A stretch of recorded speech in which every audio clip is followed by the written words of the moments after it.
Assalamualaikum warahmatullahi wabarakatuh. Perkenalkan, nama saya Dimas Duwahyu Ilahi. NIM saya E2019-2057 dari Ekonomi Syariah 2. Di sini saya akan menjelaskan tentang kebijakan moneter dalam perspektif ekonomi Islam yang disampaikan oleh Dr. Andes Abdul Wadud Hafiz LC. Di sini pertama-tama saya akan mengartikan pengertian kebijakan moneter tersebut ya. Kebijakan moneter adalah seperangkat kebijakan ekonomi yang dibuat untuk mengatur ukuran serta tingkat pertumbuhan pasokan uang di dalam perekonomian negara. Nah, jadi setiap negara mesti memiliki namanya tentang ekonomi. Nah, dari ekonomi tadi pasti ada namanya uang. Uang itu adalah salah satu sistem utama dalam ekonomi seperti itu, yang dilibatkan dalam ekonomi, menurut saya seperti itu ya. Nah, ketika pasti negara itu mempunyai pemasukan uang atau pengeluaran uang yang dimana di sana harus stabil, di mana negara sekarang waktunya untuk mengeluarkan uang tersebut dan di mana saat negara menyetop pembuatan uang tersebut. Oke, sekarang lanjut di jenis-jenis kebijakan moneter. Jenis kebijakan moneter tadi ada dua ya, yaitu kebijakan moneter ekspansif dan kebijakan moneter kontraktif. Kebijakan moneter ekspansif adalah merupakan kebijakan yang diambil untuk meningkatkan jumlah uang yang beredar. Tujuannya adalah untuk mengatasi pengangguran dan meningkatkan daya beli masyarakat.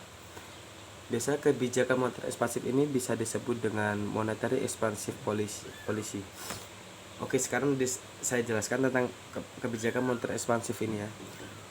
Jadi semisal kita, karena tujuannya ini adalah untuk pengangguran dan meningkatkan daya beli masyarakat, jadi semisal kita jadi pengangguran seperti itu.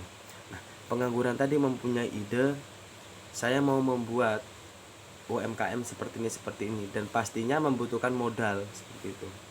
Nah, ketika seperti itu, negara meminjamkan modal UMKM ke pengangguran tadi dengan cara menyetop, meredarkan uang negara tadi tersebut kepada orang-orang yang baru menjalankan UMKM agar tidak ada namanya pengangguran seperti itu. Yang kedua adalah kebijakan moneter kontraktif, yaitu kebijakan untuk mengurangi jumlah uang yang beredar. Kebijakan ini dilakukan saat negara tengah mengalami inflasi. Kebijakan ini disebut juga kebijakan uang ketat. Jadi semisal kebanyakan sih dari banyak negara adalah inflasi atau pemasokan uang yang beredar dengan pengeluaran itu tidak stabil. Kadang ini terjadi karena seperti itu ya. Lanjut ke tujuan kebijakan moneter. Kebanyakan kalau tentang kebijakan moneter atau ekonomi atau semua itu harus balance, artinya harus adil. Makanya harus ada namanya kestabilan seperti itu.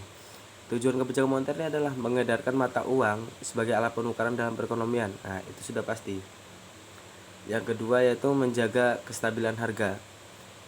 Jadi gimana caranya agar harganya tidak selalu melonjak atau langsung turun down seperti itu. Jadi harus tengah-tengah seperti itu. Tapi kebanyakan realitanya, kayak di bulan puasa, di Idul Fitri, kebanyakan itu harga-harga pokok semua melonjak seperti itu. Dan ketiga itu menjaga kestabilan ekonomi. Jadi harus balance, tadi saya sebutkan harus balance, memperbaiki neraca perdagangan kerja masyarakat. Itu lagi distribusi likuiditas yang optimal. Itu mempertahankan keseimbangan antara IS dan LM yang disebutkan di keterangan Pak Wadud yang pertama kali saya belajar itu ada IS dan LM. Yang terakhir itu pertumbuhan ekonomi dan pemerataan pendapatan. Jadi kalau ini hanya tujuan kebijakan ekonomi ya. Kalau prioritasnya sih pertumbuhan ekonomi dan pemerataan pendapatan ini masih agak beda-beda karena masih ada banyak pengangguran seperti itu kan di Indonesia. Lanjut, yaitu adalah instrumen kebijakan moneter. Instrumen kebijakan moneter ini ada banyak ya, itu kebijakan operasi pasar terbuka, kebijakan diskonto, mesti sering terdengar nama diskonto ya. Habis itu kebijakan cadangan kas, kebijakan kredit ketat, kebijakan dorongan moral, penyelesaian tingkat suku bunga seperti itu. Nah, ini penyelesaian tingkat suku bunga ini memiliki persamaan tentang menjaga stabilan harga, menjaga ekonomi, pertumbuhan ekonomi dan pemberitaan pendapat. Jadi suku bunga ini agar tidak gimana caranya agar tidak high dan tidak low seperti itu. Sekarang yaitu adalah beberapa mazhab instrumen kebijakan moneter dalam ekonomi Islam.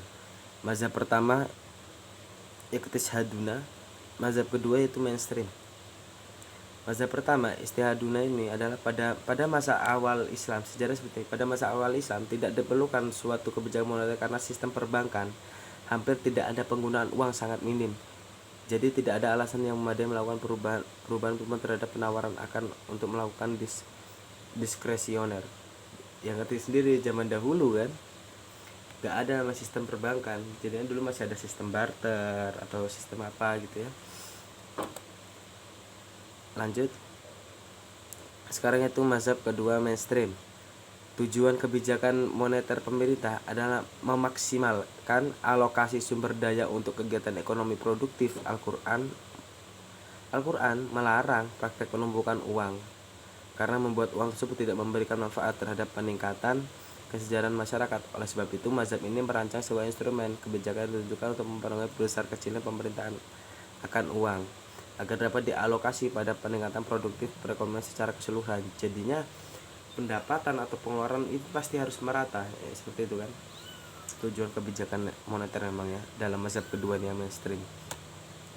Yang ketiga adalah instrumen kebijakan moneter dalam ekonomi Islam. Ini ada 8 ya, yaitu nisbatul ikhtiyati, yang dua iqna al-ma'wi, yang ketiga nisbatul iqrad, yang keempat i'adatus sanadat, yang kelima as-suha islamiyah, yang keenam islamic suku, yang tujuh al-istismar al-hukumi, yang kedelapan al-datut tasdik. Oke, makasih. Ini video dari saya. Atas kesalahan atau kata-kata yang kurang berkenan di hati Anda, mohon maaf. Ketika ada penjelasan saya yang kurang lengkap, minta maaf. Karena di sini saya hanya merangkum dari tugas-tugas Dr. Abdul Wadud Nafis agar untuk lebih jelasnya supaya untuk mendengarkan dari konten-konten Dr. Abdul Wadud Nafis. Terima kasih. Wassalamualaikum warahmatullahi wabarakatuh.